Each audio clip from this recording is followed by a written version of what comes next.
Mientras tanto, el presidente de Estados Unidos, Donald Trump, realizó este lunes su primera conferencia para abordar esta nueva guerra en Irán. Entregó una serie de detalles, habló de plazos.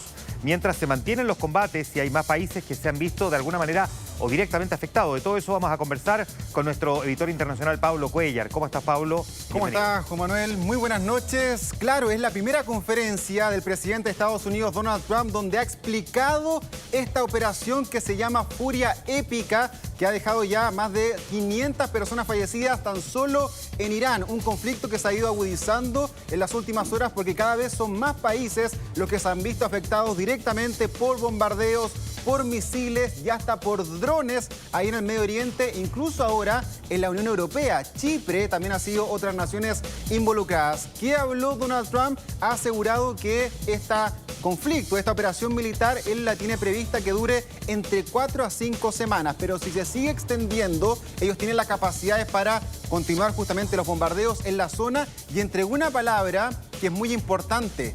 Dijo que la gran ola de ataques aún no ha llegado por parte de Estados Unidos, que está pronto por venir. Mira, escuchemos la declaración del mandatario norteamericano. Desde el principio proyectamos 4 o 5 semanas, pero tenemos la capacidad de extenderlo mucho más. Lo haremos. Alguien dijo hoy, bueno, el presidente quiere hacerlo muy rápido, después se aburrirá. No me aburro. No hay nada de aburrido en esto. Claro, escuchamos por primera vez entonces el presidente norteamericano ya en una conferencia a responder a algunas de las muchas dudas que hay en torno a lo que está ocurriendo en estos momentos en Medio Oriente, Pablo.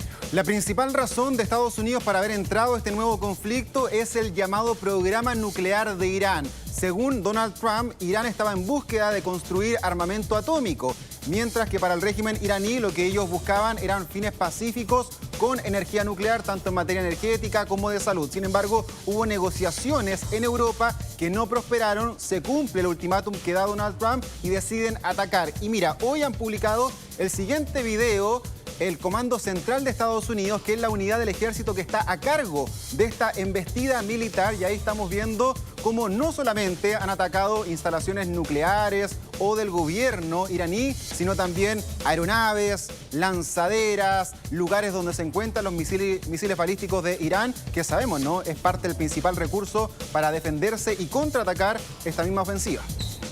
¿Este escenario ya vivió su momento más álgido o todavía pueden venir segunda y tercera parte? Que siento que es básicamente la misma conversación, guardando todas las proporciones del caso, porque las argumentaciones y razones son distintas, que sin embargo también conversamos cuando se trató de Venezuela a comienzos de año, ¿no? Aquí hay una gran diferencia con Venezuela, que es que el país sudamericano no tiene posibilidades de respuesta ante Estados Unidos. Claro. Estados Unidos cercó muy bien la zona, tenía apoyo de países vecinos, pero Venezuela no tiene el armamento o los recursos para poder responderle a la potencia norteamericana. A diferencia de Irán, que sí tiene, pese a que fue descabezado el régimen, fue asesinado su líder, el ayatolá Ali Khamenei, ellos sí tienen una gran cantidad, miles de misiles que están siendo lanzados contra base norteamericana y también contra Israel. Mira, revisamos el ambiente de lo que han sido parte de estos impactos en Irán.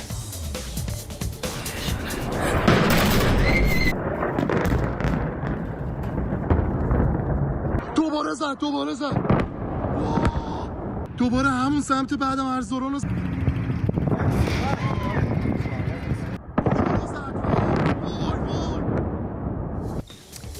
Hablemos un poquitito, Pablo, de los recursos que está utilizando Estados Unidos en esta guerra.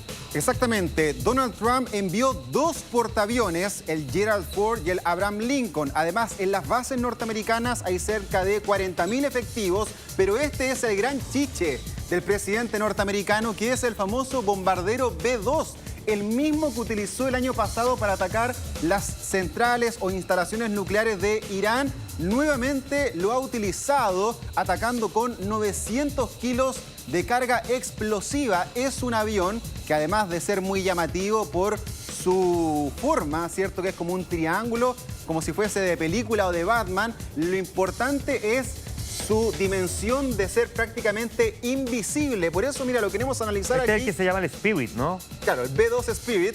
Y lo queremos analizar aquí en nuestro estudio. Vamos a desplegar Nuestro mapa virtual para poner aquí al B2 en pantalla. Aquí está justamente el territorio de Irán. Lo vamos a volver a ubicar, la capital Teherán, que se encuentra al norte del país. Y va a aparecer entonces esta aeronave norteamericana que tiene una particularidad, además de la forma, tiene que ver también con el costo.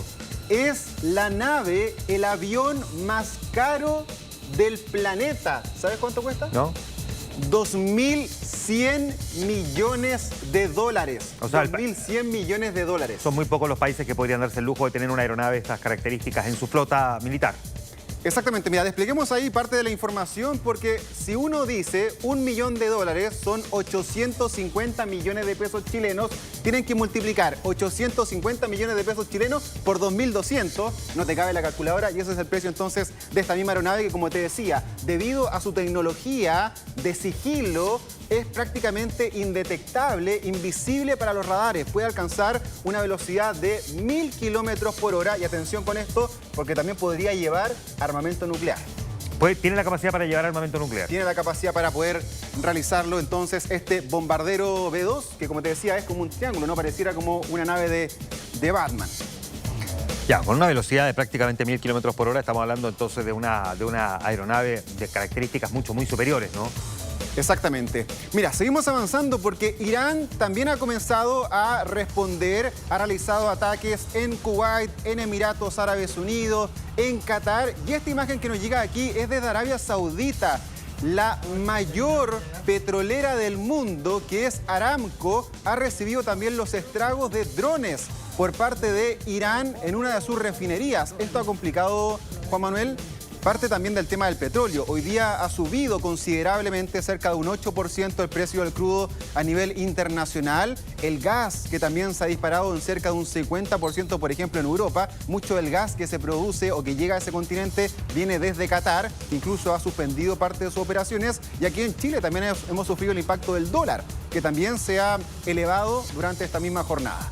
El impacto de la economía que se va a dejar sentir probablemente con el paso de los días de una manera más potente, si es que la persistencia, digamos, de la crisis lo que provoca es una escasez de petróleo, porque no importa que la OPEP ampliada, la OPEP más, ¿no? La Organización de Países Exportadores de Petróleo, aumente la producción, si es que parte de la producción pasa por el Estrecho de Hormuz e Irán bloquea el Estrecho de Hormuz por donde pasa el 20% del petróleo que utiliza el resto del mundo. Exactamente, porque desde ahí hay varios países que mueven este petróleo a distintas partes, no solamente Irán, que tiene unas mayores cantidades de reservas, sino también Omán, Kuwait, Qatar, entre otras naciones. Recién la Guardia Revolucionaria de Irán ha asegurado que ya han cerrado el estrecho y que van a atacar cualquier barco que pase por esa zona. Estados Unidos dice que lo va a impedir, así que son también horas de tensión. Y mira... Perdona, ¿sí? Pablo, que este es un elemento bien relevante. ¿Tiene la capacidad de Estados Unidos para poder eliminar el bloqueo en el Estrecho de Hormuz? Porque Irán lo puede bloquear, pero Estados Unidos podría intentar desbloquearlo a través de algún tipo de ataque. Exactamente, y ahí tiene el portaaviones, el Abraham Lincoln, en la zona sur, cuya capacidad es justamente suministrar defensa para ese sector del Estrecho de Hormuz, y también Qatar, que se encuentra al sur de Medio Oriente, que es donde está la principal base norteamericana en la región. Y mira la siguiente imagen que te voy a mostrar, porque hoy fueron derribados 3 aviones de Estados Unidos en Kuwait, pero fue por error. Este país pensó que Irán estaba atacando con misiles o con drones. Cuando divisa finalmente estas aeronaves, derriban estos aviones estadounidenses, pero claro, no sabían que eran aliados, ¿no? Que eran norteamericanos. Afortunadamente no hubo fallecidos. Los pilotos logran eyectarse, ¿no? Logran eyectarse, aquí estamos viendo cuando caen finalmente en los mismos paracaídas, así que no hubo muertos. Sin embargo, Juan Manuel, hoy Donald Trump ha confirmado de que ya son 4 los soldados estadounidenses que han fallecido,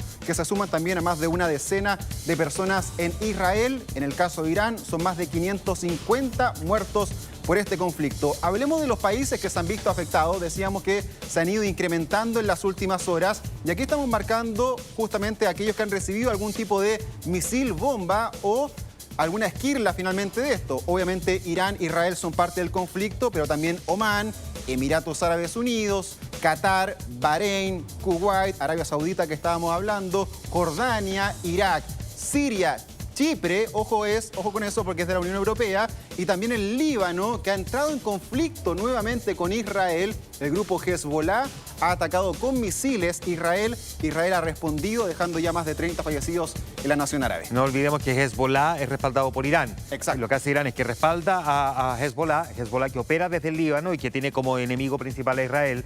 Es decir, terceriza, por decirlo así, también parte de su combate histórico Irán con este tipo de milicia, como por ejemplo Hezbollah, que no necesariamente está en Irán, ¿no? Sino que en este caso está en el Líbano, y por eso es que ocurre lo que tú describes en el caso de Israel.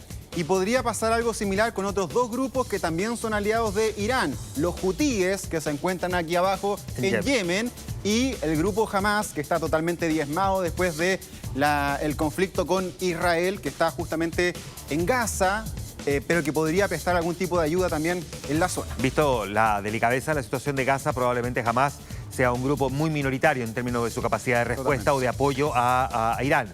O sea, ya está muy diezmado, por decirlo así, a diferencia de los hutíes que están en Yemen, que pueden ser más secundarios, pero que no tienen, digamos, el riesgo de lo que sí está viviendo Hamas después de lo que ocurrió en la Franja de Gaza. Y el último punto que te quiero comentar con respecto a esto, Juan Manuel, tiene que ver con la entrada de países también al conflicto. Como Irán ha lanzado ataques contra naciones donde hay bases estadounidenses, como el caso de Arabia Saudita, de Qatar, de los Emiratos Árabes Unidos, ellos podrían aprovechar el derecho internacional de la legítima defensa y atacar también Irán.